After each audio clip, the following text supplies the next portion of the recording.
Hello everyone, Adele's here. I'd like to present you a social media called Telegram, something that I use on a regular basis. If you're not familiar with, this is totally fine. This is why I'm doing this. And let me present it in a creative way, comparable with digital media, emerging media side of it. So let's dive in. I'd like to share my screen for now. So this is a project that my brother and I made in Minecraft. Hopefully you like it.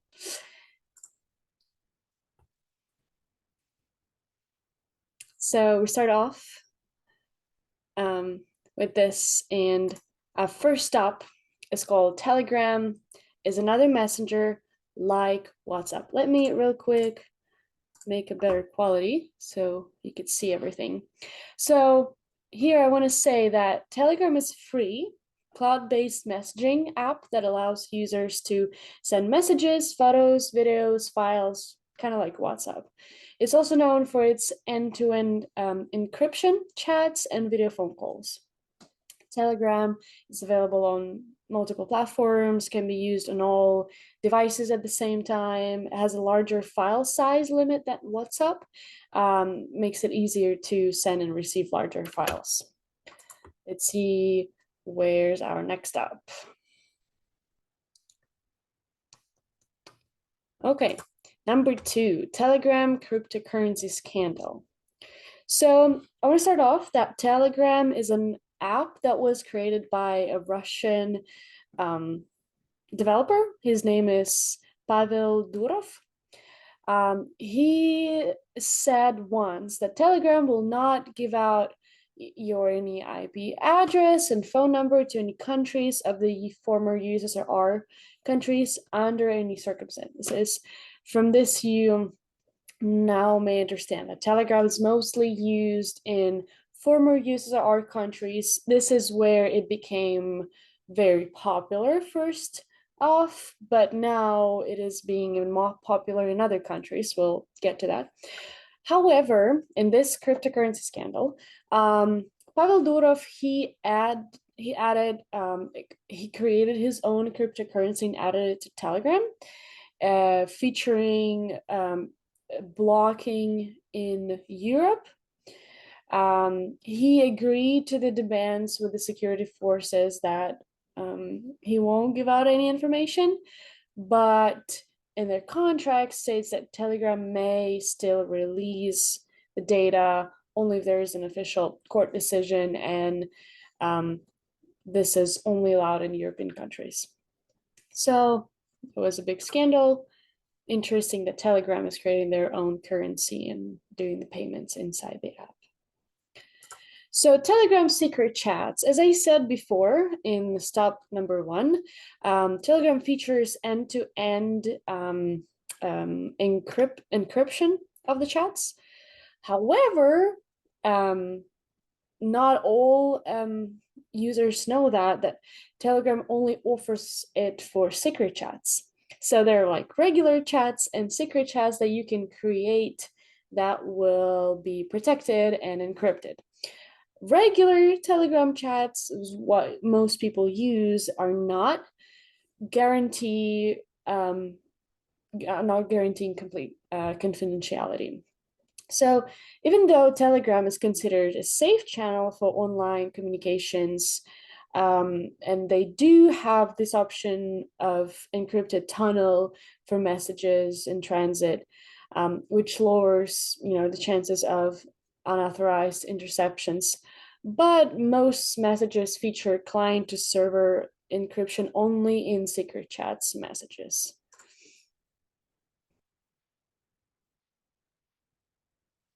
Let's go. Number 4, discrete correspondence. So Telegram has a large number of ways how to make correspondence as discreet and secret as possible. For example, when there's a video call in the app, as I said, it's kind of looks like WhatsApp, so you can video call. It uses a certain code or special timer with the help of which dialogues are automatically deleted in secret chats, and in video calls, it uses this certain code generated from emojis.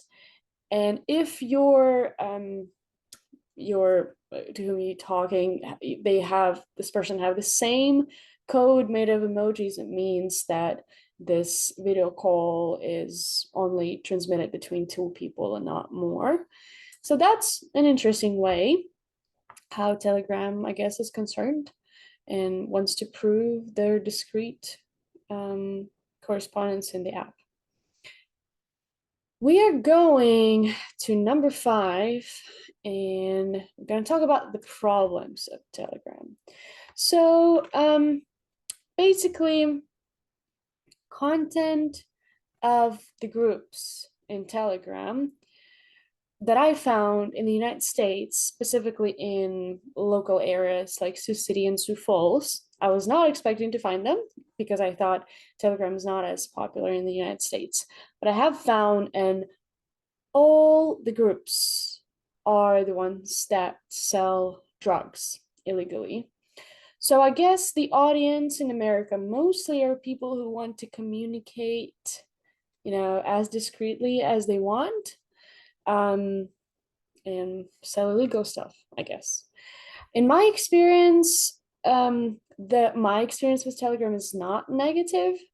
It is easy for me to communicate because all of my friends and families from post-user our countries using it, and it is easy to set up group chats that we had for youth groups or Christian camps at church. So this way, I want to say that, it immediately depends on the person who is creating chat, not the app itself. And through Telegram, we were able to communicate different marketing strategies, while promoting, for example, our youth group, our youth camp. Had a lot of fun, interactive stickers that we created with, faces of staff or kids, and other things like that. So this is a really fun way that Telegram provides more interaction than WhatsApp. And also, you're able to host a huge video conference, kind of like Zoom, but inside the group chat, which is great. And I think it's really convenient. You don't have to use any other external apps. And I always do this with my parents and my grandparents who live in different countries. It is also easier to share big files. If you're a photographer and you'd like to share, photos of your client, it's really common for people to send them in Telegram because they have the highest resolution possible. And while sending a file, it is not being distorted in any way. And so you can share big files, download it in seconds, and that's why it's really convenient. But there are still these problems of, you know, people taking advantage of it and using it for that stuff. Let's go. Next stop. Number 6. Oops, sorry. Come back. Okay. Group chat up to 5,000 people. That's true. As I said, group chat in Telegram are really convenient because you can fit as many people as you want. It's basically the size of, more than the size of our church fits in there. So this is really convenient that the whole church has one chat. Moreover, not only group chats are offered in Telegram, but also channels where, one person is communicating, one administrative team is communicating something to the mass. This is what we have been using in the past for our church gatherings. We do have a channel, we do have a chat mostly for, prayer requests or communication, and the channel is for announcements. So this is both can be used for mobile and computer versions. They're also, as I said, secret chats can be involved with 5,000 people, and it could be used for more discrete correspondence because it has self-destruction feature messages. In channels, by the way, I think, yeah, you can add up to 200,000 people in the channel while you broadcast, whatever you have to say.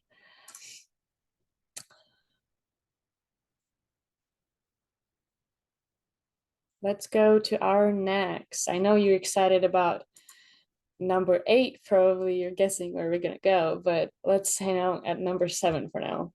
So cons of Telegram. I just want to sum it up based on my experience. It's nice to have discrete correspondence and self-destroying messages in situations like the war or persecution, as it is a case for my family.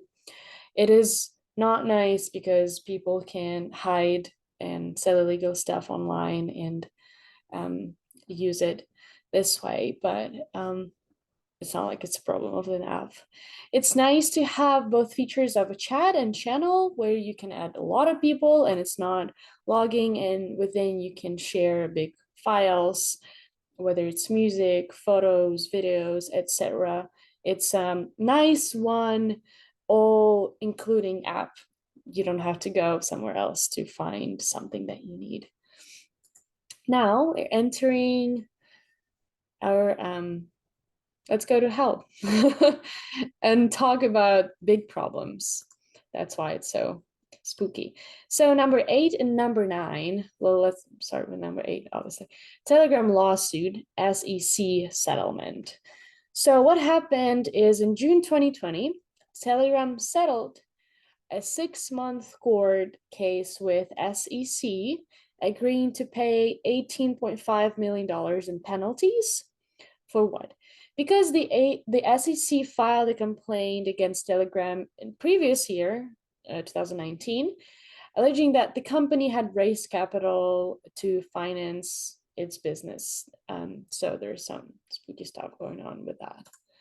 Number 9, number 9 was copyright infringement lawsuit 2022. The Delhi High Court, it's in India, ordered to force Telegram to share user data after teachers sued the firm. So the Telegram shared the confidentiality information, but just after they got sued by court. So there are a lot of things like that happening. I feel like things like that happening with other similar companies, and it is really important to navigate the situation just to know whether your privacy would be protected enough or not. Okay, number 10, Telegram lawsuit at court order. 2021, a court ruled that Telegram must prevent groups of users from distributing content as part of a lawsuit filed by Israeli group. So I guess it's a good thing because their court ordered Telegram to ban those groups, and it's from one point of stand of view, it's nice that Telegram does take charge now, I guess, more in regulations of those groups. So bad groups like in Sioux City and Sioux Falls can be regulated after all. Number 11, it's about their hosting lawsuit. In 2021, former US ambassador sued Apple and Google for hosting Telegram on their app stores. I don't know why, but that's what happened. Let's go to number 12. Get out of this hell. The dark side. Dark side of Telegram. Okay, number 12, what countries use it? So obviously you heard from me, post-USSR countries, it's Russia, Ukraine, Belarus, Latvia, Lithuania, Estonia, Georgia, Armenia, and more. I'm sure there's more. Oh, Kazakhstan, Kyrgyzstan, Uzbekistan countries. So like pretty big part of the globe. Currently, they have moved their headquarters to Dubai, UAE, because of the conflicts Russia has, as always. Um, its parent firm, Telegram Group, is legally registered in the British Virgin Islands. However, all the staff comes from Russia. Its legal data protection legislation representative in Telegram in UK and company based in the UK. However, Telegram reveals not a lot of information about it, and when I was trying to dig into that, it seems that um, it recently found out that Telegram has people living in Russia working from Russia for Telegram, but they do have changed their headquarters. Overall, Telegram has about of 800 million active users. Let's get into more interesting stuff. Guess you all wondering about. It's Telegram history. How, why, when, all of that. So as I said before, project was created by Pavel Durov. I would say Pavel Durov. You don't have to say it like me with Russian accent. So he's the founder of the social network. He has done different interesting interviews that if you guys are interested can check out with the New York Times. And he said that his initial idea for the app came to him back in 2011. When special forces came into his door in Russia.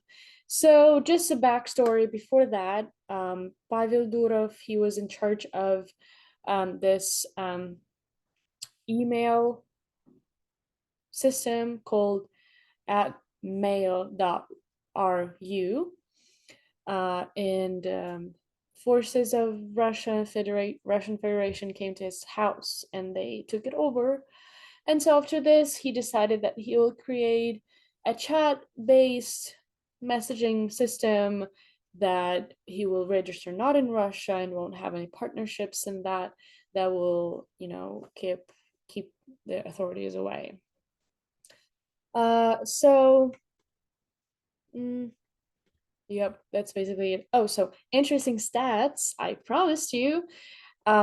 Obviously you can think, okay, who are these people who are using, 800 million people? What countries they're from? I mentioned those in Russia, Ukraine, etc. But most of the leading user of Telegram right now is India with 104.04 million people, while Russia has only 34.4 million. So that's a big jump. There are also a lot of users, top users in Indonesia, 27, around that million. United States, 26 million. Goes down to Brazil, 21 million. Egypt, 14 million. Vietnam, 11 million. Mexico, 11 million. Ukraine has 10 million, which I was shocked by. Turkey, 9 million. Philippines, it goes with Nigeria, Kazakhstan, and all the other countries. So interesting that top 4 countries is India, Russia, Indonesia, and the United States. That was not expected. Um, Anyways, Pavel Durov, he mentioned in his interview that Telegram itself was initially an experiment, and later on he was able to develop it more. And as you heard, right now he's adding cryptocurrency, and this is just really strange to me, but it's interesting how that develops. Okay, we're almost done here. Number 14, the protocol. What do I mean by that. It's really hard for me to read this, but I'll try my best. So I would just want to touch base about this protocol encryption of the messaging system. It is called MTP Proto. I don't know. What it evolves is like a pack of several other encryption protocols that provide different algorithms for authorization, authentication, and preservance um, of your personal data, I guess. So what is it? There's like a key. It's called AES key that is used to get to the server. And so basically what's interesting to me is that, let's just use human words here, is that overall, yes, Telegram provides encrypted communication and it's really discreet and it's great, but only for secret chat. So you have to go there, create a secret chat. It's not hard, it's like one click away, but not a lot of people know that. For their basic groups, like other groups, other chats that most people use, they don't have that, and all the information they store on the server. So that's most of the prejudice that people have towards Telegram, is that they do talk about, oh, it's so safe and nice, but they actually serve all of the main information in their servers. The question is, why do they need this information on their servers? Because Pavel Durov had in past the encounter with Russian forces where he's been storing everything in servers and they came in and they took the privacy data of, like, took the key to the server and privacy data of the people. So it doesn't make sense that, nice that he created this feature, but still, eh. So basically, as I said before, the server is located in the UK. And Pavel Durov does state that he's only able to release that information if the court orders, as they did before for this Indian teacher. I don't know what the situation is, but that kind of gives me an ease that puts me in, like, just helps me to relax about the situation. That my data won't be given as easily, I guess.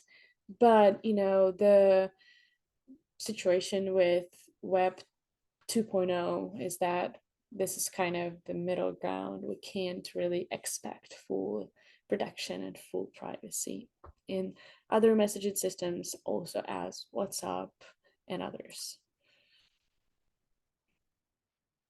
Almost done. So usage in the United States, as I said, United States has the 4th place among all countries. And so that's really interesting to me, even though I don't know a lot of people who use Telegram. Yeah.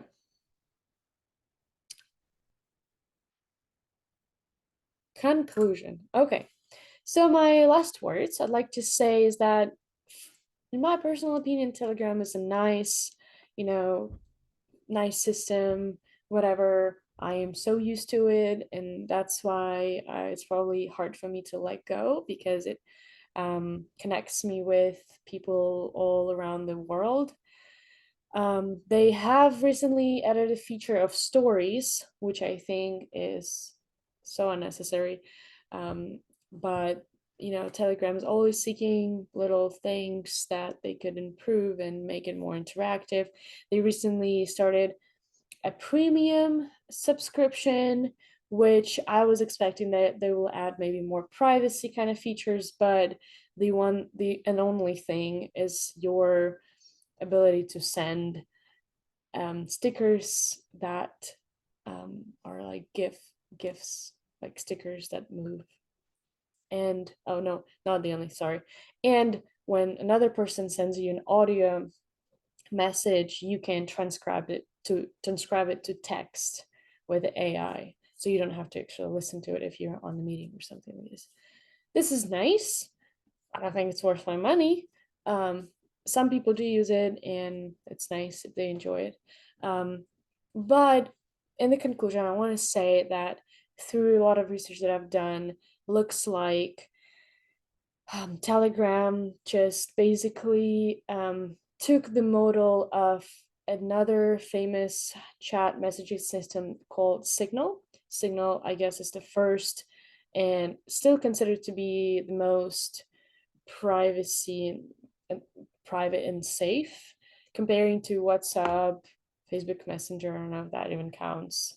What else do we have? We have Viber, and comparing to Telegram too. So I would use Signal if my old friends and family and my grandmas would use Signal too.